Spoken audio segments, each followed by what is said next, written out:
Bismillahirrahmanirrahim. Assalamualaikum warahmatullahi wabarakatuh. Bismillahirrahmanirrahim. Alhamdulillahirabbil alamin wassalatu wassalamu ala abil qasim Muhammadin sallallahu alaihi wa alihi wasallam wa ala alihi at-thayyibin at-tahirin wa ashabihil muntajabin. Amma ba'du. Teman-teman peserta kajian sejarah dengan sanad media ya. Ini alhamdulillah kita sudah sampai di pertemuan 8. Insya Allah ini pertemuan ujung ya di kajian sejarah intelektual Islam dari masa klasik ya, kemudian kita masuk ke masa Golden Age, kemudian kita mengenal beberapa pencapaian saintifik umat Islam saat itu, kita juga mengenal beberapa nama ya, saintis-saintis Muslim dan karya-karyanya, kontribusinya, signifikansi temuan-temuan ilmiah mereka terhadap kemajuan pengetahuan, ilmu pengetahuan baik secara teoritis maupun terapan dan pengaruhnya sampai ke dunia luar Islam ya. Dan hari ini di pertemuan ke-8 ini insya Allah kita akan melihat bagaimana nasib ilmu pengetahuan dan teknologi ya di dunia Islam kontemporer khususnya di abad 20 sampai abad 21 sekarang.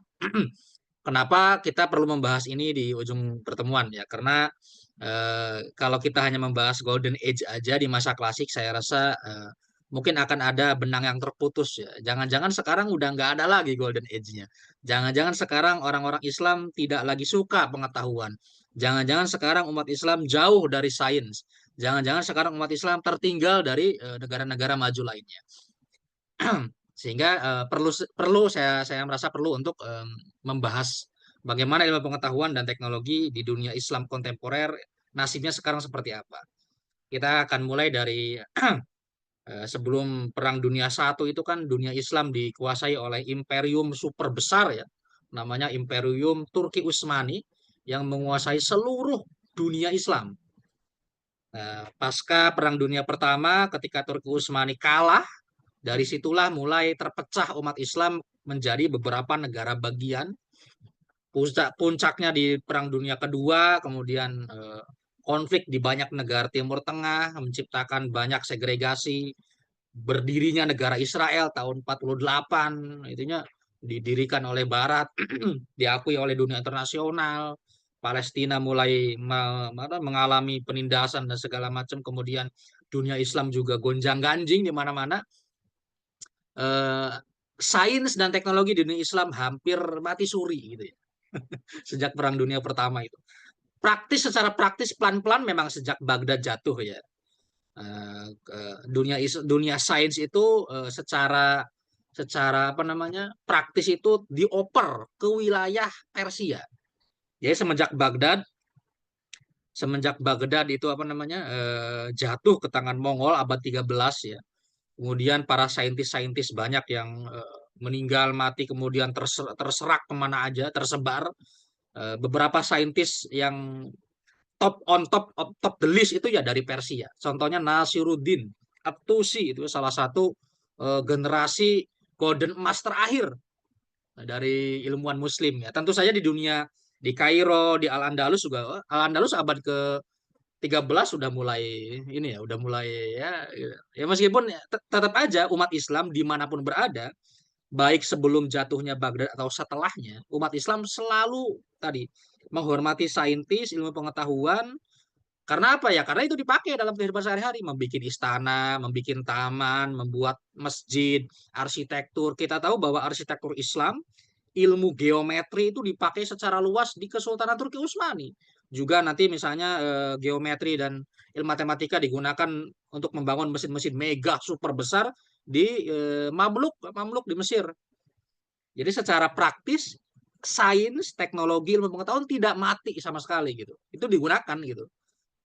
Kenapa tidak muncul ilmuwan-ilmuwan besar sekaliber tokoh-tokoh apa namanya pada masa Golden Age ya? Karena ilmu pengetahuan sudah terserap secara luas gitu. Ilmu pengetahuan di dunia Islam baik di dinasti Mamluk di Mesir, Turki Utsmani, di apa namanya Mughal di India misalnya, kemudian di wilayah Asia Tengah ada beberapa dinasti-dinasti kecil Ya, mereka sudah kenal dengan teknologi-teknologi yang sudah tersebar sangat luas. Garapannya siapa? Garapannya orang-orang atau ilmuwan-ilmuwan yang hidup pada masa Golden Age. Sehingga tetap aja umat Islam tidak jauh dari ilmu matematika, meskipun diserang habis-habisan ya. Tokoh-tokoh ilmuwan itu diserang habis-habisan oleh aliran aliran ortodok, aliran konservatif lebih tepatnya. Ibnu Sina misalnya diserang mati-matian ya. Al-Farabi, Al-Kindi, Ibnu Sina, rata-rata ilmuwan-ilmuwan itu diserang habis-habisan, baik secara sosial maupun secara ideologi. Dianggap kafir, zindik, ahli bid'ah, dan lain sebagainya. Tapi karena penemuan mereka, kemudian teknologi tetap harus dibutuhkan oleh para raja-raja, para sultan-sultan Islam, ya mau nggak mau, hasil pengetahuan mereka, ilmu-ilmu praktis mereka ya tetap digunakan untuk bangun istana kan butuh ilmu tuh, butuh ilmu geometri, butuh ilmu apa namanya ilmu tentang mekanika alat untuk mengangkut air dari sungai ke istana. Alhambra itu abad ke-15, abad ke-15 itu juga salah satu bukti bahwa sains dan teknologi dalam dunia muslim tidak benar-benar hancur dan tidak benar-benar padam gitu. Masih banyak peradaban-peradaban yang justru berkembang setelah Baghdad hancur. Bedanya apa? Bedanya tadi tidak sebanyak. Jadi kan kalau Golden Age itu kan benar-benar dari pure dari nol gitu. Umat Islam itu melahirkan gitu. Orang-orang sekalibur Ibnu Sina, orang-orang Az-Zahrawi, Ar-Razi, Al-Kindi, Al-Farabi, Jabir ibn Hayyan itu kan benar-benar lahir baru gitu ya. Setelahnya ya generasi sudah menikmati gitu. Generasi Islam setelahnya sudah menikmati. Teman-teman kalau lihat arsitektur-arsitektur di bentangan dunia Islam dari timur dan barat, itu kan indah-indah ya. Indah, geometrinya luar biasa. Tuh, Mas Rahman itu. Geometri itu kalau misalnya Mas Rahman lihat ke Samarkand di Asia Tengah itu, geometri khas Persia. Waduh, di Teheran di Iran, di Al-Andalus itu. Ya salah satunya Granada lah. Istana Alhambra itu salah satu bukti pencapaian brilian umat Islam di bidang teknologi dan sains. Sehingga saya mengklaim bahwa eh, ilmu pengetahuan dan sains tidak sepenuhnya mati pasca Baghdad gitu. Tetap ada kok, tetap diterapkan gitu. Tetap berjalan dunia Islam dengan apalagi nanti kalau untuk keperluan perang ya. Turki Utsmani itu kan negara perang itu. Isinya perang, itu Utsmani itu. Penaklukan sana, penaklukan sini, penaklukan sana, penaklukan sini. Perang lagi. Untuk keperluan perang, mereka mengembangkan teknologi-teknologi perang. Seperti apa? Meriam. Meriam itu yang kemudian digunakan untuk membobol tembok tebalnya Konstantinopel. Meriam, teknologi meriam dari Jerman. Si apa namanya si teknisinya itu disewa dari Jerman, orang Jerman.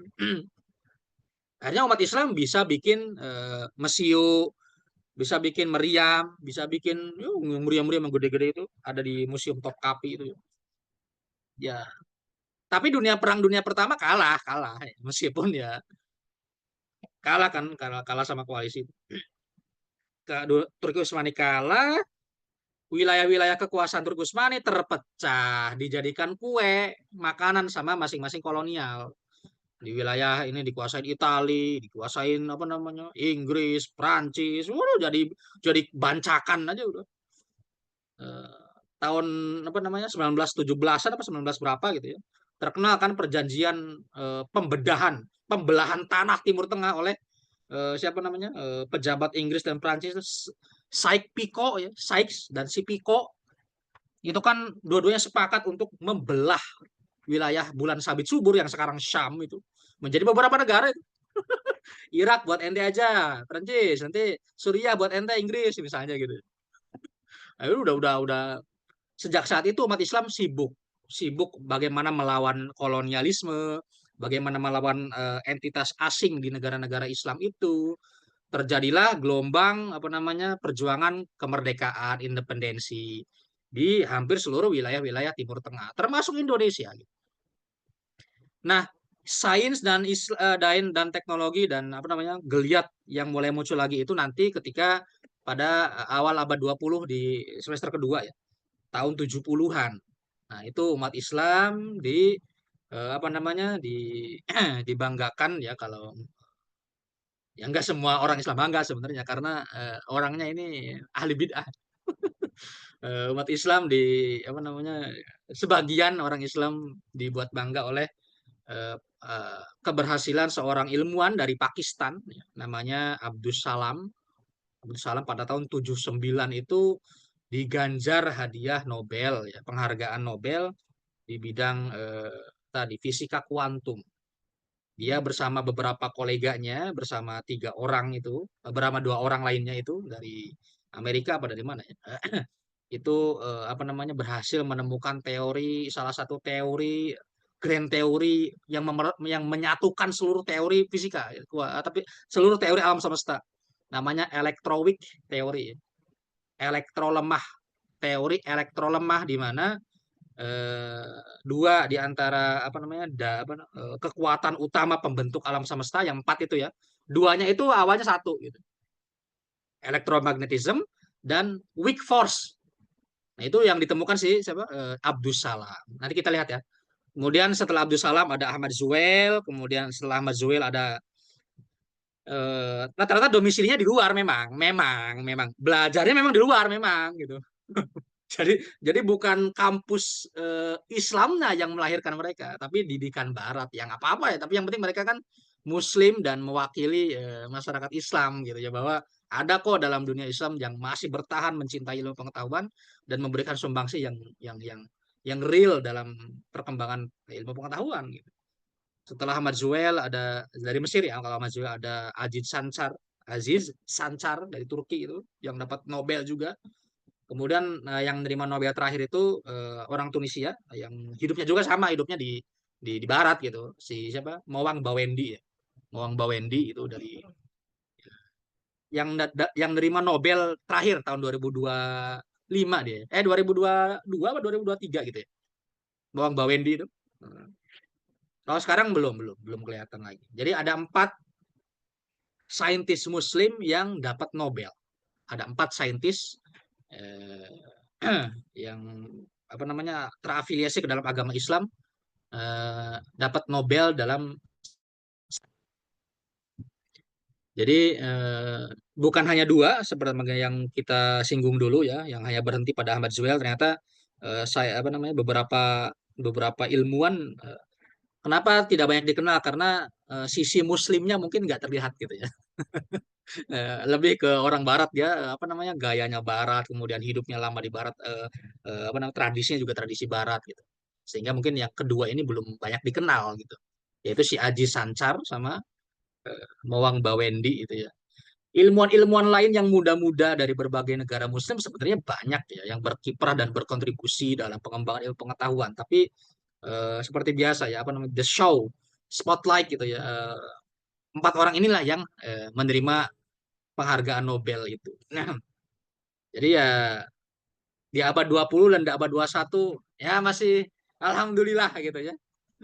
Umat Islam tidak tidak sebegitu jauh banget gitu dari sains dan ilmu pengetahuan. Apalagi kalau kita nanti kita akan melihat beberapa negara Islam yang secara serius memang di bidang sains dan teknologi, kita lihat nanti ya.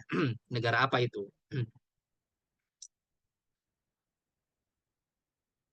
Nah, di sini saya mengutip dulu bacaannya Pervez Hoodbhoy, seorang ahli fisikawan dari Pakistan, salah satu sejarawan, teoretikus fisika, kemudian juga dia banyak menulis tentang nasib sains dan sejarah sains di dalam dunia Islam. Ya, dia menuturkan beberapa apa namanya beberapa bukan indeks ya, apa namanya beberapa statistika, beberapa survei gitu ya terkait nasib kehidupan ilmiah di dunia Islam. Ya, berdasarkan indeks apapun, kini dunia Muslim menghasilkan jumlah output ilmiah yang sangat kecil. Bahkan sebagian besarnya relatif rendah kualitasnya. Secara numerik, 41 negara yang mayoritas Muslim, 20% total populasi dunia, itu menghasilkan kurang dari 5% aja di bidang sainsnya. Jadi 41 negara yang mayoritas Muslim itu 5% saja produksi apa namanya kontribusi ilmiahnya gitu.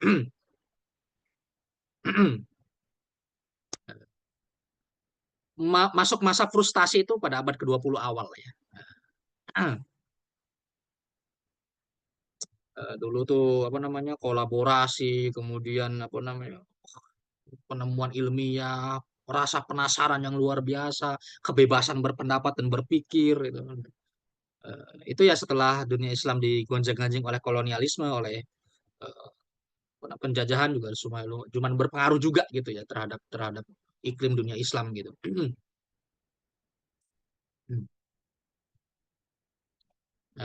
Secara praktis kejatuhannya di Baghdad juga, kemudian kalau di Eropa itu praktis setelah jatuhnya Granada ya, Alhambra itu oleh tangan koalisi dua kerajaan Kristen yaitu Aragon dan Lyon ya. Siapa namanya Isabella dan Ferdinand itu secara praktis menghabisi eksistensi Muslim selama hampir 800 tahun di Al-Andalus ya. Pada tahun 1490-an. Abad 15 berarti kan. Umat Islam ada di Al-Andalus itu udah abad ke-8. Bayangin aja 200-an tahun ada di sana. Baru habis itu abad ke-15.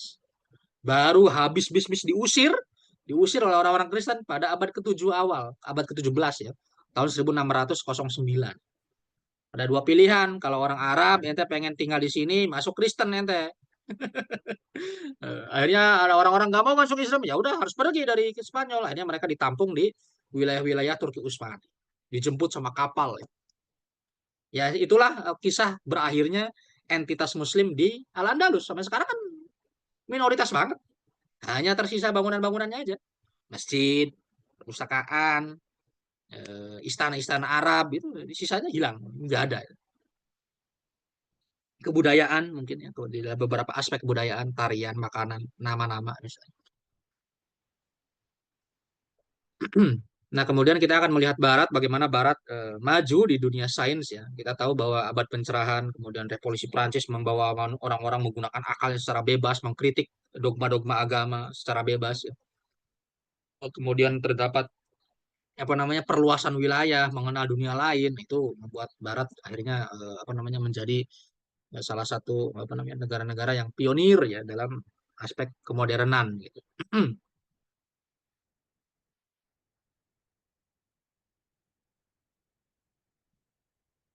Ya, kalau Islam pas Perang Dunia Satu, Perang Dunia Kedua itu ya tidak terlihat lah geliat sains dan teknologi di dalam dunia Muslim. Ya di Indonesia aja ya, di Indonesia aja ya, di Indonesia itu kan perangnya pakai bambu runcing. Ya karena ya, karena dijajah orang Indonesia dijajah, mana mana bisa bikin teknologi, dijajah kita. Ya sama dengan nasib negara-negara Arab lain, ketika dijajah mereka ngapain? Mereka menggunakan senjata warisan jajahan. Nggak bisa. Kecuali Turki Utsmani dulu ya, Turki Utsmani. Perang Dunia Pertama itu pun kalah gitu. Kalah gitu.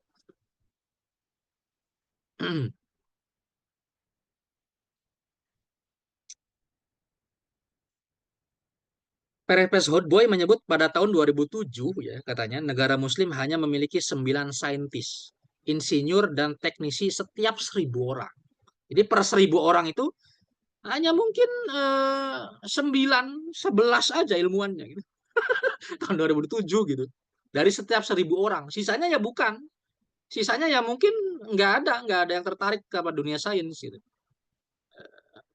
Sementara kalau dibandingkan dengan dunia, ya, itu per 1.000 orang itu 41 sisanya saintis.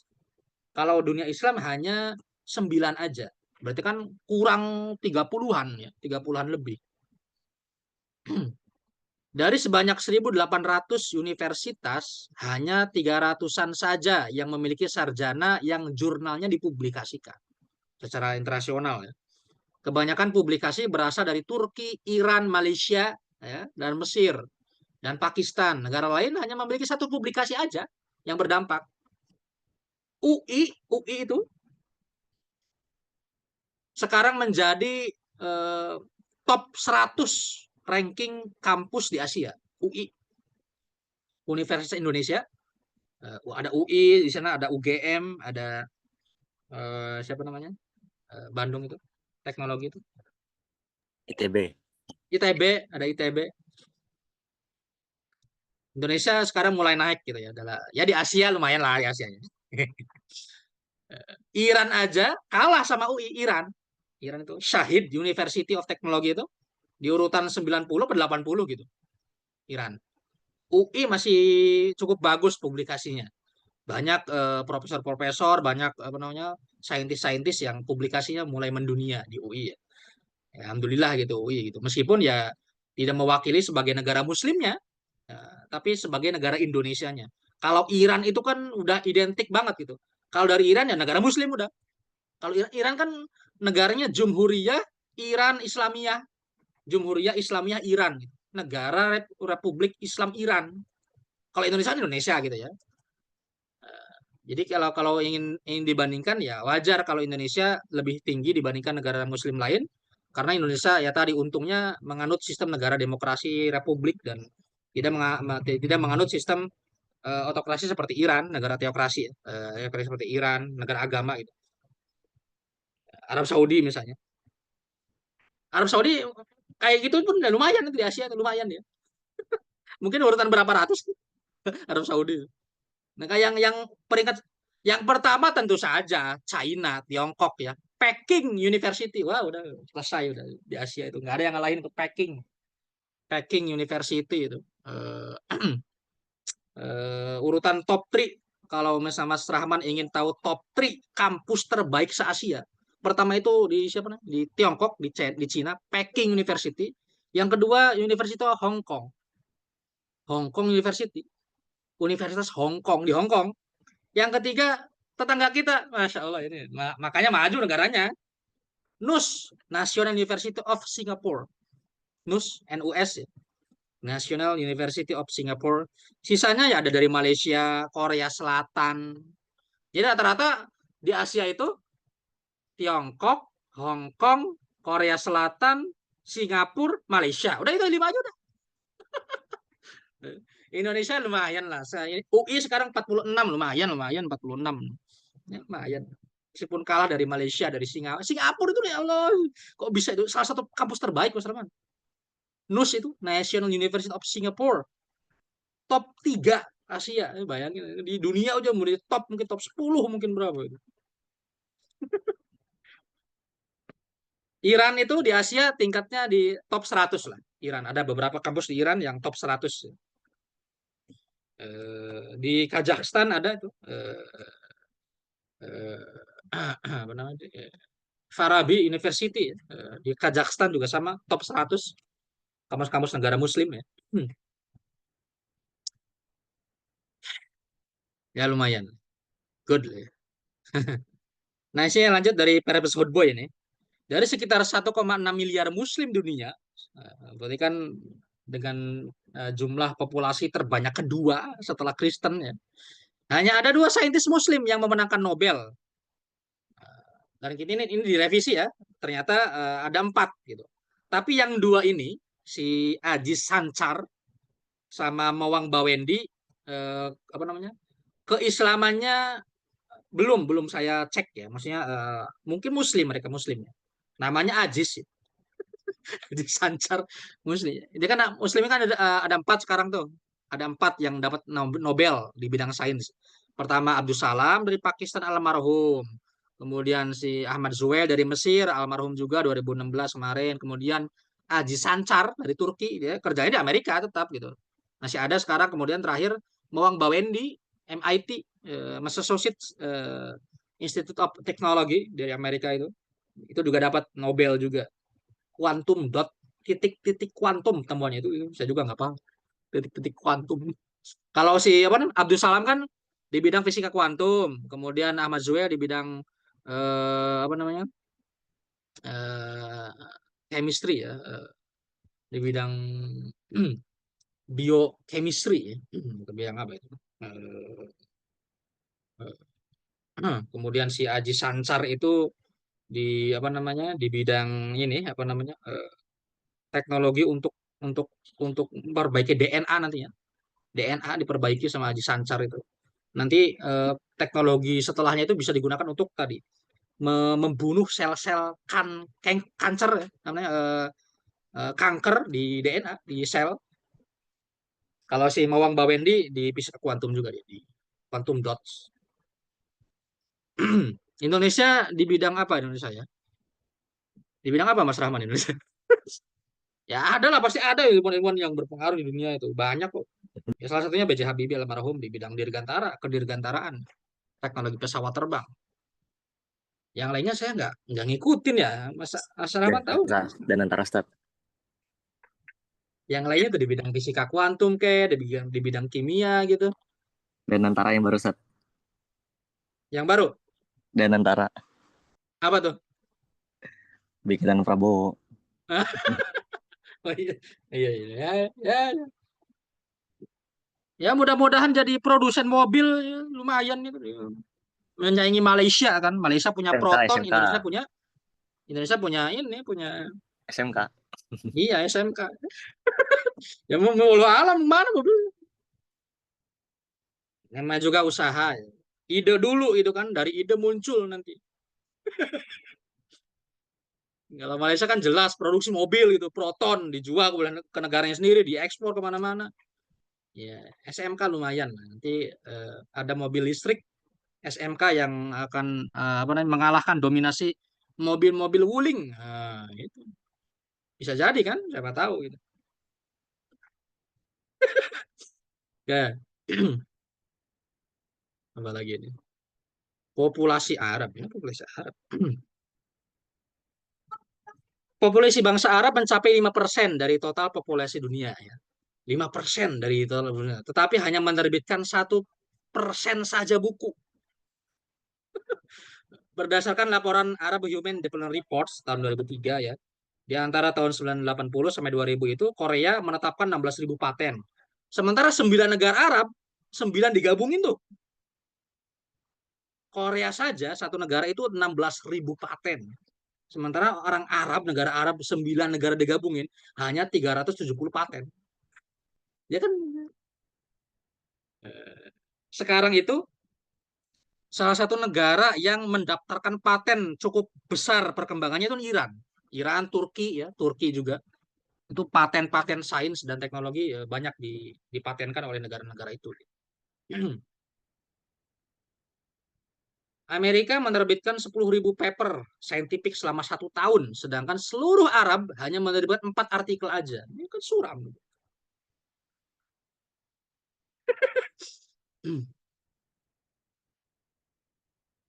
Salah satu pembacanya Bernard Lewis ya, seorang orientalis, seorang orang Amerika yang mengkaji Islam. Buku-bukunya juga lumayan bagus. Islam in Medina and Islam in Mecca atau Prophet in Medina salah satu bukunya itu. Menyebut bahwa hubungan dunia Kristen dan Muslim kini terbalik katanya. Dulu ya yang menjadi murid dan dulu yang menjadi para master kini menjadi murid. Sayangnya kini yang menjadi murid itu seringkali enggan dan kesal. Peradaban yang telah menghasilkan kota, perpustakaan, observatorium serta membuka diri terhadap dunia kini telah mengalami kemunduran dan menjadi tertutup, kesal, keras dan memusuhi wacana serta inovasi. Dan ini memang ya sejarah terulang gitu, memang sejarah terulang di beberapa tradisi ya yang konservatif itu apa namanya perilaku terhadap sains, ilmu pengetahuan, apa namanya keterbukaan pikiran, open minded, ya apa namanya toleransi, pluralisme itu kan hal yang tabu dan hal-hal yang mencurigakan dalam sudut pandang konservatisme gitu, apa namanya itu produk-produk kafir, produk Barat, apa namanya kemudian bertentangan dengan wahyu, dengan agama dan lain sebagainya. Nah, itu terjadi dalam sejarah yang sekarang juga terulang gitu ya. Sekarang terjadi di negara-negara Muslim, di mana misalnya pendapat yang mengatakan bahwa bumi bulat itu kafir, bid'ah, bahwa bumi itu datar, yang mengatakan bumi bulat kafir. Ya, ulama-ulama konservatif banyak yang memfatwakan itu. Ada bukunya, Mas. Orang yang mengatakan bumi bulat kafir, ya dan sebagainya. Sekarang dukun, santet, janggawareng, guna-guna itu kan masih masih laku di dalam dunia Islam gitu. Khususnya di dunia Islam tradisional gitu ya. Iya kan penjelasan ilmiah, penjelasan logis itu kurang diminati. Bahkan pengetahuan dasar sains ya. Saya termasuk bukan korban sih ya, salah saya sendiri sebenarnya. Termasuk yang terlambat banget gitu untuk menikmati sains itu harusnya dari kecil gitu menikmati sains itu. Kenapa terjadi gerhana, kenapa ada empat, pokoknya kalau tapi untuk menikmati sains sekarang ini sebenarnya tidak terlambat sebenarnya. Terlambat banget. Tapi ya malu banget itu ditanya, apa itu atom? Nggak tahu. Atom nggak tahu. Atom, partikel, isotop, apalagi yang di kimia itu tabel, tabel periodik. Susah itu, susah. Ya mungkin di sekolah-sekolah SMA yang favorit, yang besar-besar, yang ikut olimpiade, ikut segala macam, yang sains ya itu mereka populer kayak gitu. Tapi coba lihat anak-anak pesantren, anak-anak pengajian, nggak tahu itu. Ditanya apa sebab turunnya hujan, ya takdir Allah. Wah, kampus Islam lah ya, di UIN Cirebon lah. Ketika tanya apa sebab adanya gerhana, takdir Allah Pak. Ya, takdir Allah. Hal-hal yang basic itu kan basic sebenarnya, basic itu loh. Jadi susah gitu gitu.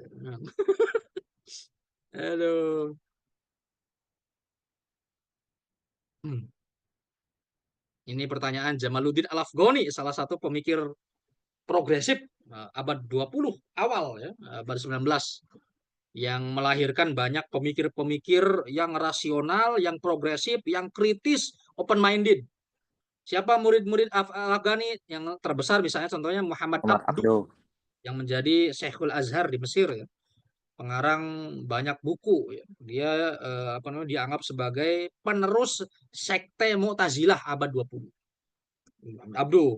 Meskipun banyak yang menyesatkan, mengkafirkan dia ya banyak karena terlalu rasional, terlalu pakai akal dalam beragama. Dia juga dicurigai ikut apa namanya? Masonry. Masonry itu apa namanya? Primason. Freemason. Primason Freemason tuh. agen yang sengaja menyusup ke dalam tubuh umat Islam untuk menghasilkan Islam. Tapi dia punya murid yang justru salafi banget. Salafi progresif. Soko gurunya Muhammadiyah. Siapa Mas Rahman? Tahu ya? Apa tadi, Sat? Muhammad Rashid Ridho. Oh, Rashid Ridho. Ya, ya. Sayyid Rashid Ridho. Salaf banget dia itu. Muridnya Muhammad Abduh yang haluannya salafi progresif. Salafi itu maksudnya apa namanya, tradisi kesalafannya kuat. Sahabat, Al-Quran, Sunnah gitu ya. Dan dia yang secara ideologi menjadi apa namanya, mata rantai pemikiran-pemikiran progresif salafinya Muhammadiyah. Muhammadiyah, Persis, eh, itu berasal dari apa namanya Rashid Ridho, Muhammad Abduh. Kalau NU itu kan cenderung ke ulama-ulama tradisional sebelum generasi Muhammad Abduh. Ulama-ulama tradisional tuh, kalau NU. Jadi kalau kalau Sunni itu kan bisa dibagi kita secara global kan dua ya, Sunni itu. Ada Sunni Salafi, ada Sunni Asy'ari. Sunni yang apa namanya awal-awal yang otentik itu Sunni Salafi namanya. Sunni Salafi. Salafi dibagi dua. Ada Sunni Salafi Wahabi, ada dua. Yang kedua Sunni Salafi progresif, yaitu Sunni Salafi moderat yang contohnya tokohnya siapa? Contohnya Muhammad Abduh, siapa namanya? Rashid Ridho. Kemudian di Indonesia ada Syekh Ahmad Dahlan. Ahmad Dahlan dan secara umum organisasi Muhammadiyah. Muhammadiyah itu kan Salafi progresif. Satu satu generasi, satu apa namanya? Satu ideologi dengan Salafi, dengan tapi dengan Wahabi beda, beda cara pandang ideologi, beda eh, apa namanya? Tingkat galak tidaknya ini. Kalau Muhammadiyah. Kalau Sunni Asy'ari ya diterusinnya ke siapa? Ke Al Azhar. Al Azhar tuh itu kan Sunni Asy'ari. Kemudian di Indonesia NU. NU kemudian apa yang dengan NU yang mirip-mirip NU ya. Yang tradisionalis ya. Meskipun pada tahun 2016 ada konferensi di chatnya itu Al Azhar yang dipimpin oleh Al Azhar menyatakan kami ahlu sunnah wal jamaah Asy'ariyah Maturidiyah menyatakan bahwa Wahabi bukan Sunni. Wah, ya. Wahabi ya kebakan jenggot enak aja. Ente ahli bid'ah ngapain gitu? Ngaku-ngaku Sunni gitu. Ahli bid'ah kan Asy'ariyah itu menurut Salafi. Ahli bid'ah. Temenannya Mu'tazilah dulu awalnya dari Mu'tazilah. Nah, udah jadi apa namanya? Terkait tadi Jamal Al-Afghani ya, kemudian siapa? Rashid Ridho, kemudian ke Indonesia sampai ke Muhammadiyah ya. Makanya Muhammadiyah progresif ya, pembangunan pendidikan, infrastruktur kesehatan, layanan jamaah, kemajuan segala macam pendidikan, kesehatan, ekonomi, itu Muhammadiyah terinspirasi dari Salafi progresifnya Abdu, Roshid Ridho, ya, Al-Afghani dan lain sebagainya. Nah, kita akan melihat di dunia Islam kontemporer, teman-teman ya. Setelah tadi abad 20 awal, kemudian kita lihat beberapa tokoh dan kontribusi para saintis Muslim di abad 20 dan sampai sekarang abad 21 ya. Kita mulai dari Abdus Salam nanti ya. In the 12th century, prominent Muslim scientists made significant contribution to various fields of modern science, including theoretical physics, chemistry, and engineering. Pada abad 20, beberapa saintis Muslim ternama memberikan kontribusi yang cukup signifikan terhadap beberapa bidang sains modern ya, termasuk fisika teoritis ya, biasanya fisika kuantum, kemudian chemistry, kimia, dan engineering, teknik ya, ilmu teknik ya. Notable examples include Abdus Salam development of the electroweak unification theory. Di antara yang terkenal adalah pengembangan teori electroweak ya, elektromagnetism digabung dengan weak force unification theory, penyatuan teori, dan Ahmad Zuhail work in femtochemistry, femtokimia. Kemudian additionally Mowingi Bawendi invention of quantum dots and Lutfi Ahmad Zadeh contribution to fuzzy set theory are also notable achievement. Di sini belum disebutin Aji Sansar. Oh, ini Aji Sansar di sisinya ya. Aji Sansar itu works on destroying cancer cells. Bagaimana Aji Sansar ini mencoba penelitian tentang bagaimana cara menghancurkan sel-sel kanker. Itu kan besar banget itu. Itu penemuan yang luar biasa. Bagaimana? Itu mungkin akan merevolusi ilmu kedokteran di masa depan. Bagaimana kanker pada akhirnya bisa diperangi, gitu. Bisa dilawan oleh kita gitu. Di sini ada beberapa saya nyebutkan di sini, seperti Abdus Salam wafat tahun 96 ya, Ahmad Zuhair dari Mesir, Aziz Ansar, kemudian yang terakhir eh, Maweng Bawendi, keempat-empatnya dapat Nobel, teman-teman. Dapat Nobel. Jadi bukan hanya 2 aja, ternyata 4 ya. Sampai sekarang 4 ya, 4 orang gitu ya.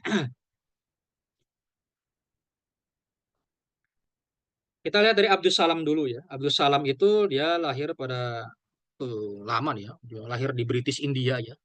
Di mana ketika India dikuasai oleh British ya. British. Sezaman dengan ketika India Belanda dikuasai oleh Belanda ya. Pemerintah Belanda. Ya, pada tahun 79 dia bersama beberapa ilmuwan lain seperti Glasgow ya, Lee Glasgow sama Stephen Weinberg itu mendapatkan Nobel di bidang kimia fisika ya. Diganjar penghargaan Nobel di bidang fisika karena kontribusinya dalam teori penyatuan weak force dan electromagnetic force. Jadi Mas Rahman, kalau yang saya nggak salah ingat gitu ya, di alam semesta itu kan ada force atau kekuatan yang membuat alam semesta bekerja gitu ya. Ada 4 kan? Nah, ada 4 ya, 4 kayaknya. Gravitasi, elektromagnetik ya, gravitasi, elektromagnetik. Yang duanya tuh terkait nuklir itu, weak force sama strong force apa? Yang 4, pokoknya ada 4 kekuatan yang mengatur alam semesta gitu, membuat alam semesta bekerja gitu. Nah, si Abdul Salam itu mengatakan bahwa dulu elektromagnetism sama weak force itu bersatu, nyatu itu sebelum pecah nantinya. Sebelum jadi 2. Itu kan berarti ada temuan di bidang fisika kuantum ya terkait eh, kekuatan yang berkaitan dengan alam semesta itu kan luar biasa banget. Tapi nasibnya teman-teman, karena Abdul Salam itu Ahmadiyah ya. Sekte Ahmadiyah di Pakistan itu nggak boleh. Bid'ah, sesat, musyrik, kafir. Dianggap bukan Muslim Ahmadiyah itu. Ya karena nggak mengakui bahwa Nabi terakhir itu Nabi Muhammad, tapi ada Nabi lagi gitu ya. Ada Al-Mahdi istilahnya, bukan Nabi sebenarnya. Mahdi itu Mesayah. Mesayah itu penerus Nabi secara. Jadi Nabi itu mewariskan bayang-bayang. Bayang-bayangnya itu yang diklaim oleh Mirza Ghulam Ahmad dari Kadian di dulu tuh British India ya. Nah, Abdus Salam ikut ikut mazhabnya Ahmadiyah, sehingga dia tidak diakui secara luas di Pakistan ya. Sayang sekali sekarang ya sekarang meskipun pengadilan negara Pakistan yang konservatif itu mulai merevisi aturan-aturan keras terkait mazhab-mazhab minoritas ya, tapi sejarah yang pahit itu susah gitu hilangnya gitu ya. Eh, Di sini ada gambar nih. Ini ada nisannya apa namanya? Nisannya Abdus Salam. Ada kata yang dihapus ini Mas Rahman. Became the first, dihapus. Nobel laureate. Itu aslinya Muslim, kata-kata Muslim aslinya. Tapi kata Muslimnya dihapus karena Ahmadiyah dianggap bukan Muslim. Jadi karena dianggap bukan Muslim, jemaah Ahmadiyah mendapatkan persekusi dan ancaman kekerasan di Pakistan. Nisan Abdus Salam itu yang dapat Nobel Fisika itu divandalisasi tanpa kata Muslimnya dalam kalimat the first Nobel laureate dihapus karena dianggap bukan Muslim Ahmadiyah. Jadi memang di Ahmadiyah itu kekerasan dengan apa namanya di Pakistan ya, kekerasan terhadap Ahmadiyah itu ngeri banget ya. Itu pembakaran, pembunuhan. Karena secara resmi pada tahun 70-an sebelum Abdus Salam dapat Nobel, itu secara resmi pengadilan Pakistan mengatakan bahwa Ahmadiyah bukan Muslim. Itu kan serem gitu. Kalau kalian hidup di Pakistan, hati-hati lidahnya. Jangan sampai menghina Nabi Muhammad, menghina Al-Quran. Dibakar hidup-hidup. Itu apa namanya undang-undang penistaan agama itu mengerikan sekali di Pakistan. Ngeri. Ada banyak kasus ya, banyak kasus yang mengerikan di sana. Pakistan. Kemudian yang kedua kita ada Ahmad Zuhail, ya penemuan femtokimia ya. Eh, femtokimia. Ahmad Zuhail ini dari Mesir ya, ilmuwan sains asal Mesir, mendapat hadiah Nobel pada tahun 99 di bidang kimia. Ilmuwan Muslim kedua setelah Profesor Abdus Salam dari Pakistan. Gitu. Dia karena kontribusinya menemukan femtokimia, yaitu studi tentang reaksi kimia melintasi femtosecond. Itu mungkin dalam ukuran yang kuantum banget gitu ya. Femtosecond itu berapa detik di bawahnya detik gitu. Ada reaksi kimia ternyata di kalau satu detik kan satu detik kan tet gitu ya. Ini di bawah di bawah jauh di bawah detik itu terdapat reaksi kimia. Menggunakan teknik laser ultra cepat terdiri dari cahaya laser ultra pendek, teknik ini memberikan deskripsi reaksi pada tingkat atomis. Bahkan dalam tingkat subpartikel itu kelihatan reaksi kimia. Ini gimana cara bikinnya itu? Makanya dia dapat Nobel saking ruwetnya gitu ya. Dapat dilihat sebagai bentuk kehebatan tinggi dari cahaya fotografi. Ini berarti kan menunjukkan eh, dunia bisa menangkap reaksi kimia dalam dalam apa namanya skala yang sangat atomis itu kan luar biasa itu. Pada tahun 90-an lagi. Mana itu dia? Ahmad Zuhail ya. Ini ada beberapa signifikansinya. Kenapa penting sih femtokimia gitu.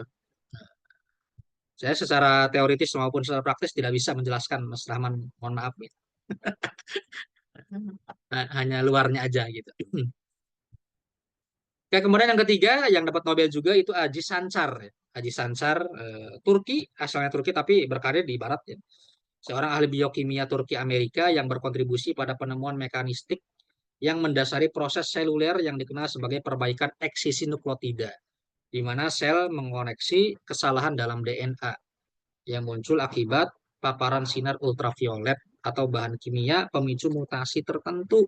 Atas penemuannya yang berkaitan dengan mekanisme perbaikan DNA, Sancar menerima penghargaan Nobel pada tahun 2015. Ya, ya berkaitan dengan teknologi cara memperbaiki DNA. Gitu.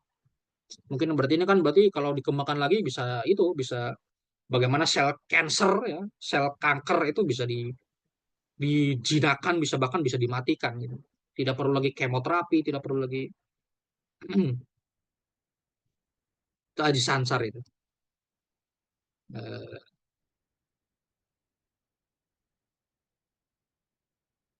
jadi kan kalau ini berarti nanti ujung-ujungnya nanti pencegahan penyakit genetik ya. Kalau ibunya memiliki penyakit genetik, bagaimana supaya anaknya jangan sampai gitu. Itu kan udah pakainya rekayasa gitu, rekayasa DNA. Itu. Udah. Oh, nggak ada di Indonesia nggak ada ini. Aduh, Aziz Sancar namanya. Oke, yang terakhir teman-teman itu ada yang keempat, Mowing Bawendi dari Tunis ya, kayak nggak kali itu. Tapi ya tetap juga dia hidup lama berkarir di Barat gitu. Karirnya tidak ada di negara Muslim.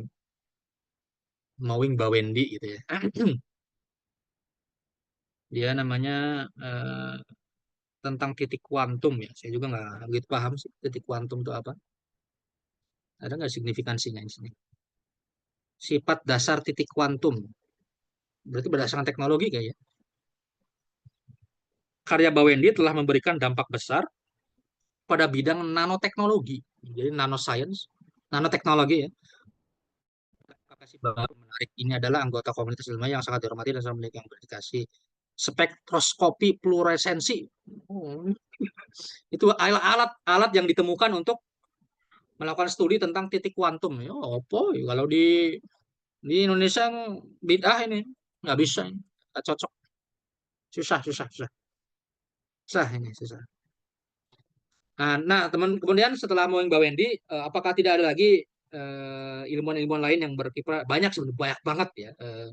Tapi mereka masih meneliti, belum mempublikasikan secara luas, ataupun belum diuji coba, ataupun kontribusinya mungkin tidak sampai ke taraf yang bisa dapat penghargaan Nobel. Tapi banyak, banyak banget.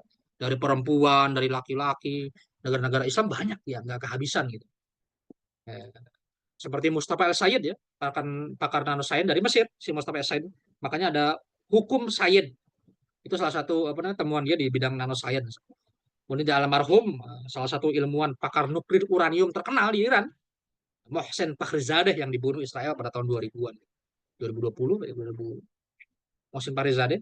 Kemudian juga ada Faruk Elbaz. Faruk Elbaz ini Mesir juga. Dia menjadi Dewan Penasehat Sains pada masa Anwar Sadat dulu. Di Faruk Elbaz ya. Dia juga katanya dulu yang mengawal program Apollo. Program Apollo. Dia pakar luar angkasa, pakar astronomi. Astrofisika juga mungkin. Nah, kita melihat contoh negara Muslim yang nasib sainnya seperti apa ya.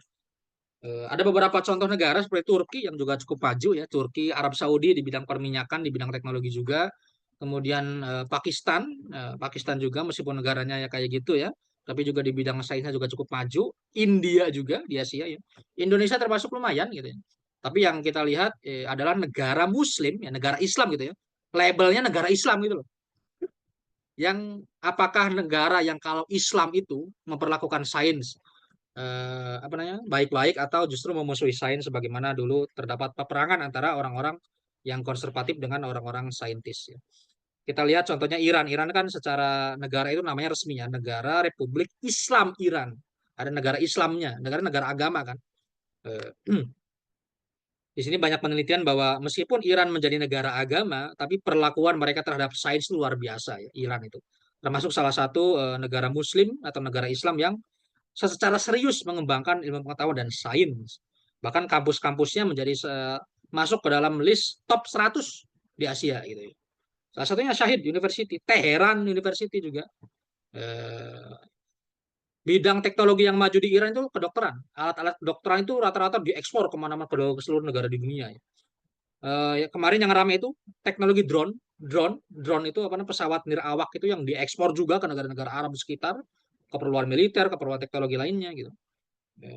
Itu Iran, Iran gitu. Negara Islam yang tapi tetap meneruskan tradisi saintifik yang dulu dikembangkan oleh para saintis-saintis Persia zaman dulu. Jadi dari Ayatullah ya, Ayatullah itu pemimpin supreme leader ya, pemimpin tertinggi negara Iran sampai presiden, sampai pejabat, jenderal-jenderalnya itu rata-rata mendorong untuk menyukai sains.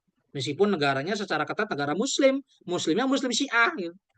Tapi terhadap sains mereka tidak antipati, bahkan mengembangkan banget ya. Kita tahu bahwa salah satu cabang sains terapan yang paling kontroversial di abad ini adalah nuklir. Iran itu hampir ada 10 pangkalan nuklir, pengembangan uranium, center for uranium gitu ya. Pusat kajian uranium, pusat kajian nuklir itu di Iran udah subur banget gitu. Salah satunya Natanz, Natanz, namanya Natanz ya bagus ya. Nat, Isfahan, Natanz itu center-center untuk kajian uranium. Uranium itu kan salah satu materi yang sangat sangat berguna banget dalam pengembangan ilmu nuklir, apa namanya, ilmu terapan senjata nuklir gitu. Makanya ya Iran diembargo secara ekonomi puluhan tahun oleh Amerika gitu. Karena ngeyel, dibilang jangan mengembangkan uranium, bodoh amat terserah saya negara-negara saya katanya. Makanya diembargo itu Iran tuh, diembargo teknologinya, ekonominya, nggak boleh ada barang-barang masuk dari Barat ke Iran. Makanya Iran bikin teknologi sendiri itu, drone, bikin teknologi sendiri, drone, mobil, motor, produk-produk lokal. Kalau nggak ya dari Cina, dari Tiongkok ini yang impornya.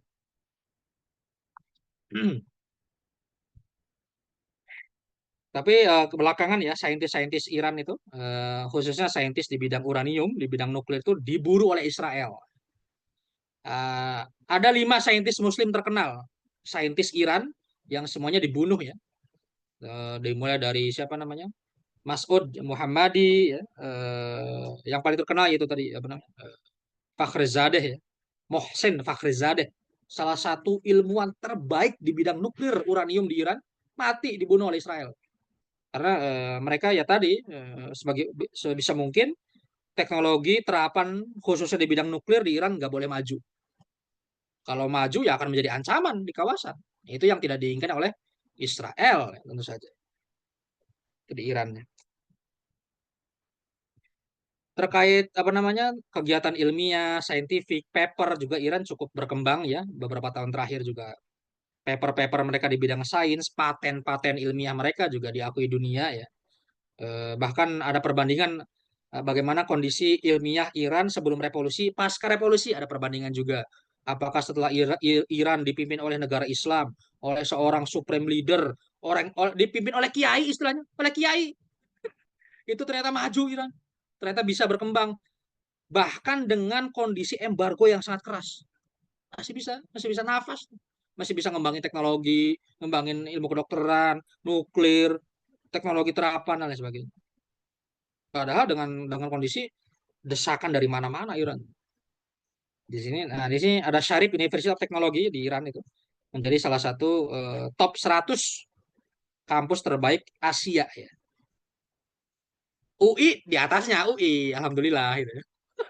UI ada di atasnya UI. Mana nih? Nah ini.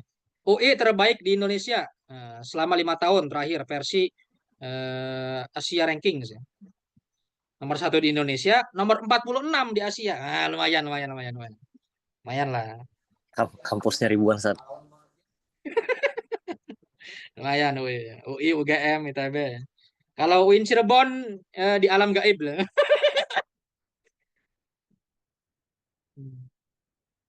Aduh. Nah, ini apa namanya? Di Kazakhstan. Masuk 30. Berarti dia di atas UI dia. Kazakhstan. Kazakhstan ya. Farabi. Farabi University. Al Farabi ya. Dari itu filsuf terkenal Abu Nasr Al Farabi. Itu aja barangkali Mas Rahman terkait bagaimana kisah-kisah atau nasib teknologi dan ilmu pengetahuan yang ada di dalam dunia Islam kontemporer saat ini ya. Baik itu secara positifnya, kemudian bagaimana nasib sekarang kalau dikaitkan dengan politik, dikaitkan dengan Israel, dikaitkan dengan politik dunia yang memanas. Saya rasa relevan juga kenapa misalnya Iran sampai sekarang menjadi negara yang akan terus diincer dari sisi pengembangan nuklirnya gitu. Jangan sampai Iran menjadi negara Islam yang memiliki teknologi mematikan itu ya, karena itu secara politik ya itu akan menjadi ancaman bagi negara Israel yang dekat dekat dari sana, dan ancaman bagi negara Barat secara umum gitu. Apalagi sekarang Israel dan Iran, kemudian Iran dan Barat kan lagi panas gitu ya. Hubungannya memang tidak baik dari dulu gitu. Itu aja saya rasa Mas Rahman, pertemuan ke-8 ini. Silakan misalnya kalau kita ingin ngobrol-ngobrol, silakan santai, atau yang tidak berkaitan dengan materi langsung juga nggak apa-apa ya. Nah, Oke Mas Rahman. ya, Sat. Terima kasih atas penyampaiannya. Pernikahan materi terakhir. Di ngomong-ngomong terkait perkembangan Islam masa kontemporer, Sat, ya. Itu kan hari ini yang digembar-gemborkan, Tat, tentang teknologi. Sama kan dulu zaman Islam Golden Age. Tapi untuk sekarang ini, Sat, apakah memang perkembangan filsafat ataupun ilmu mantik, ilmu logika itu memang nggak diperhitungkan sestrategis seperti apa Sat? Seperti tadi teknologi-teknologi itu Sat. Seperti sekarang kan tidak ada lagi kan kita dengar sastrawan yang terkenal, habis itu lagi filsuf yang terkenal tempo hari ini Sat. Nah itu gimana Sat? Menurut Antum? Apakah memang Kalau di teknologi bidang bakal humaniora ya berarti ya humaniora di bidang ilmu kemanusiaan, lagi-lagi negara-negara Islam yang berkontribusi dalam dunia humaniora itu rata-rata negara Islam yang memang terbuka, pikirannya terbuka, tidak konservatif banget. Meskipun negara beragama, tapi terhadap hal-hal itu memiliki warisan yang kaya sehingga mereka meneruskan. Hmm. Kalau kita lihat misalnya Mesir itu sangat produktif di bidang ilmu humaniora, baik itu sejarah, pemikiran, teologi. Para pemikir-pemikir besar ya juga lahir di Mesir ya, pemikir keislaman itu di Mesir banyak sekali lahir. Sastrawan yang dapat Nobel Mesir, Najib Mahfud itu dari Hmm. Mesir ya. Sastrawan yang bikin novel Aulad Haretna itu Mesir. Kemudian Mesir juga ya. Apa itu perempuan di Mesir, titik nol Mesir. kata? Hmm. Bukunya tuh perempuan di titik nol itu. Penulis Oh itu ya? itu mah Nawal Saadawi itu Nawaz salah satu Sadawi. ya itu novelis Mesir tapi Iya, iya, nggak iya. nggak se nggak se nggak sebesar Najib Mahfuz tapi itu berpengaruh Nawal Saadawi dari perspektif gender ya feminisme dan lain sebagainya itu Nawal Saadawi perempuan di titik nol kemudian oh banyak penyair-penyair dari Arab itu banyak penyair-penyair di Indonesia memang tidak sekaya itu Indonesia itu apa namanya sibuknya dengan buzzer ya. Iya.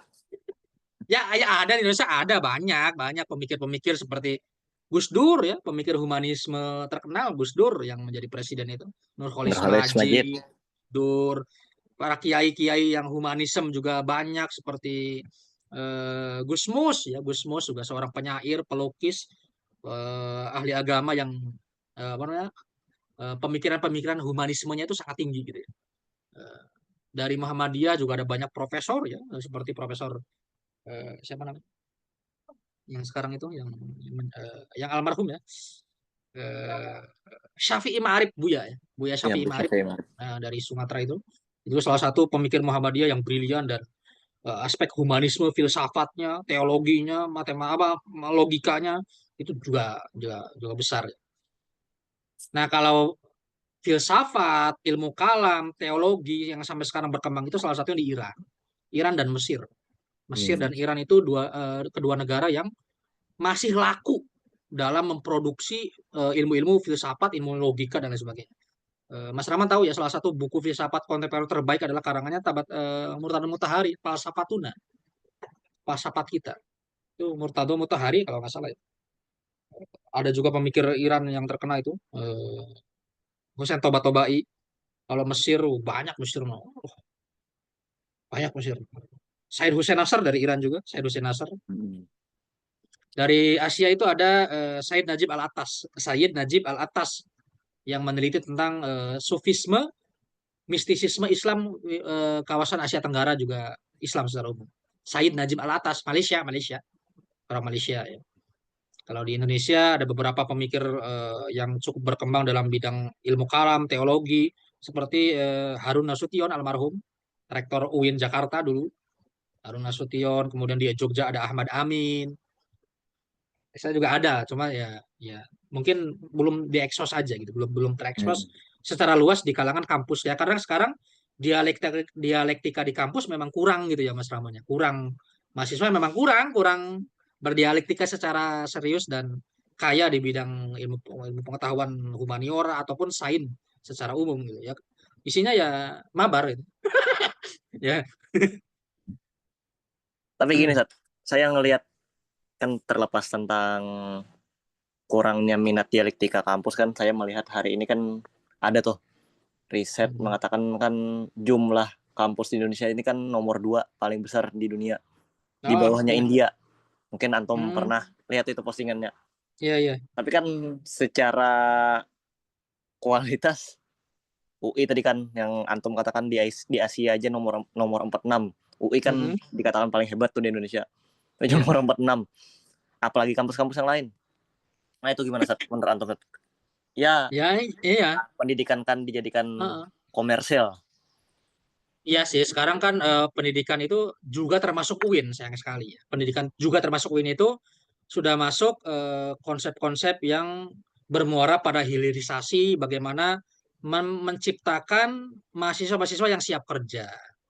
Ya, Jadi dokternya kerja kerja kerja. iya, maksudnya ya karena tuntutan globalisasi, kemudian tuntutan persaingan ekonomi yang semakin luas di masa depan, penggunaan AI, penggunaan teknologi informasi yang luas itu ya tadi mulai mengancam jurusan-jurusan yang humaniora, jurusan-jurusan yang isinya dialektika gitu ya. Filsafat itu udah mulai ditinggalkan. Makanya sekarang kampus-kampus itu termasuk UIN juga gitu ya. Promosi besar-besarnya itu di jurusan-jurusan yang bonafit secara menciptakan lapangan kerja misalnya ataupun bonafit secara produksi tenaga kerja. Bahkan ada beberapa wacana kampus-kampus yang nggak laku ditutup aja. Ilmu Eh, tafsir, jurusan tafsir, ilmu hadis, sejarah peradaban Islam, oh udah ditutup juga hapus Tad, ya? aja itu. Hapus aja nggak laku ngapain? Toh lulusan-lulusannya aja, lulusan-lulusan kampus apa, jurusan-jurusan ini katanya itu tidak menerapkan ilmu pengetahuannya ketika mereka bekerja. Rata-rata ya jadi guru agama secara umum, mentok guru agama ya, untuk menjadi ahli tafsir, ahli hadis, ahli sejarah itu nggak ada gitu.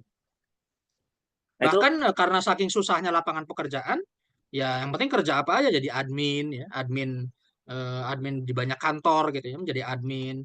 Rata-rata yang males kerja sebagai admin itu rata-rata memilih jadi guru, menjadi guru. Jurusan ilmu hadis jadi guru, ilmu tafsir jadi guru, jurusan sejarah peradaban Islam jadi guru gitu.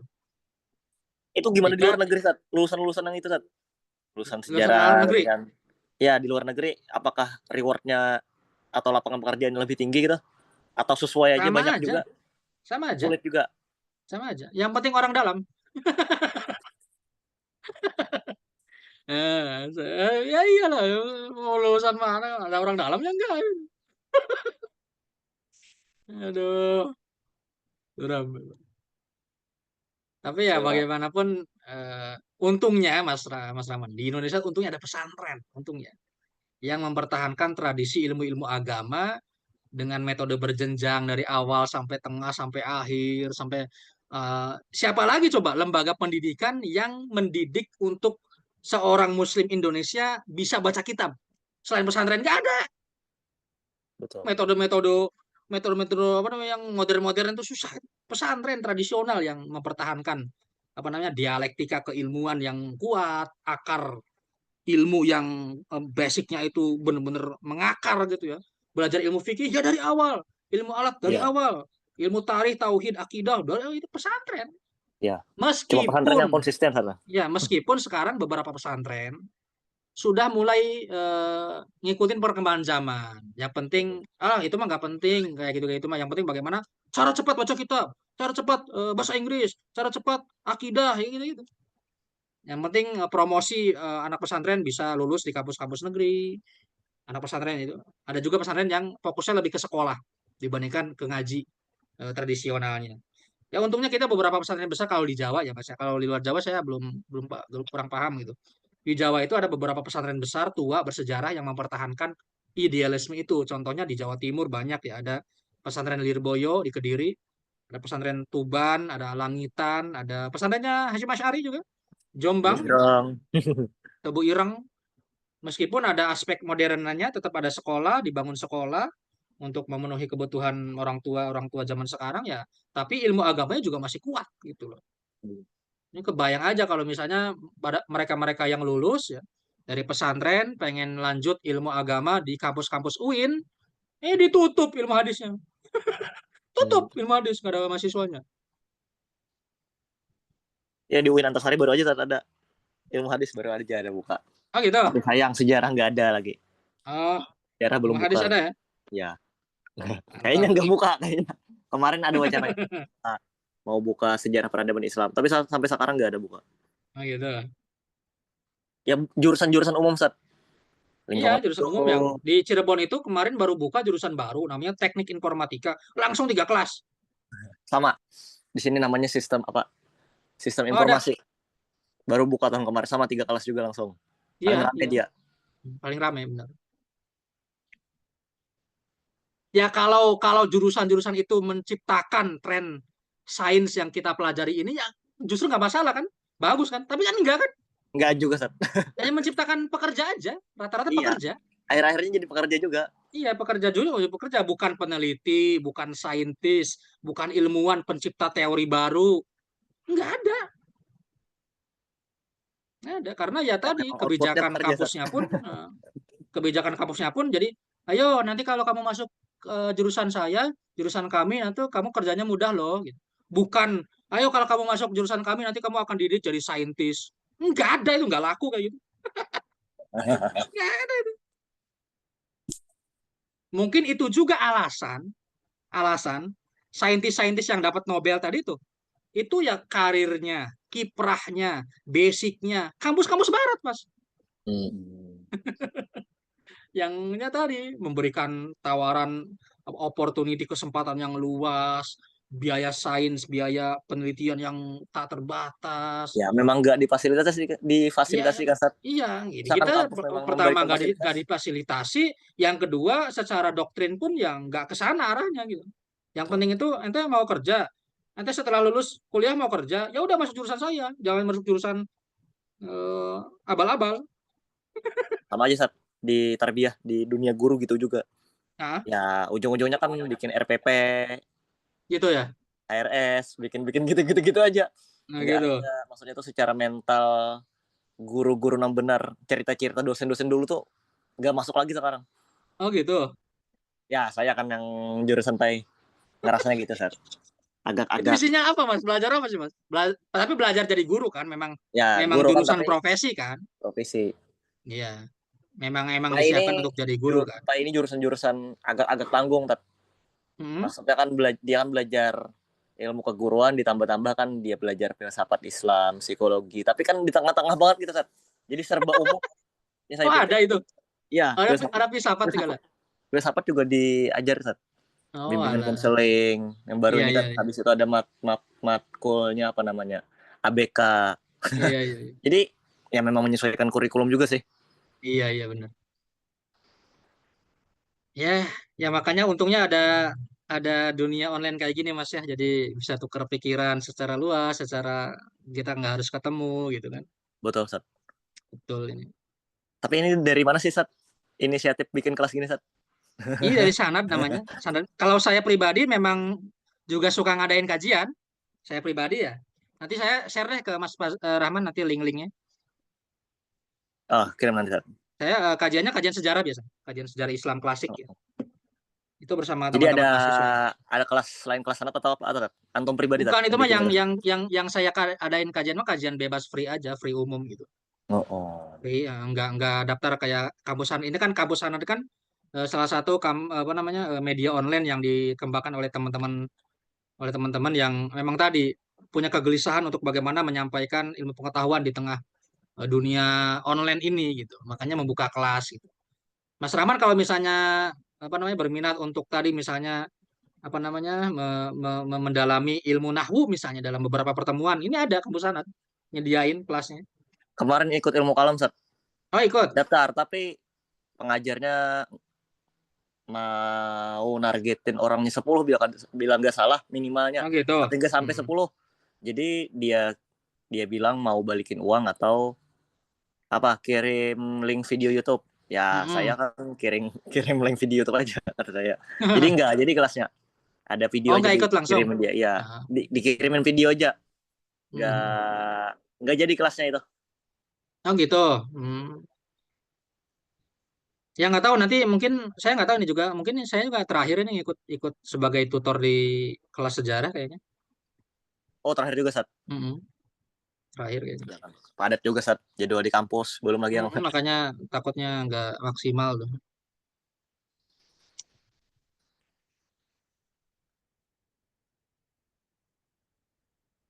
Ya, Mas Rahman, saya kira kita ketemu lagi di kesempatan lain ya, Mas ya. Oke, siap, Sat. Ya Allah Terima lah. kasih atas Ini saya seluruh share-share kalau ada pertemuannya. kegiatan-kegiatan selanjutnya, kalau masih baik dari kampus sana ataupun dari yang lain, Insya Allah ya. Oke, siap, Sat. Terima kasih Mas Rahman, semoga bermanfaat, berkah. Mohon maaf ini kalau misalnya banyak kesalahan, banyak khilaf ya. Insya Allah Saya kita juga minta bertemu maaf, Sat. lagi di lain waktu, ataupun nanti kalau nanti saya berkunjung ke Ke Nah, sana insya nanti Allah kita ngopi bareng ya. saya juga saat datang ke Insya Jawa Allah nanti kan. nanti saya kabari lah lewat WA.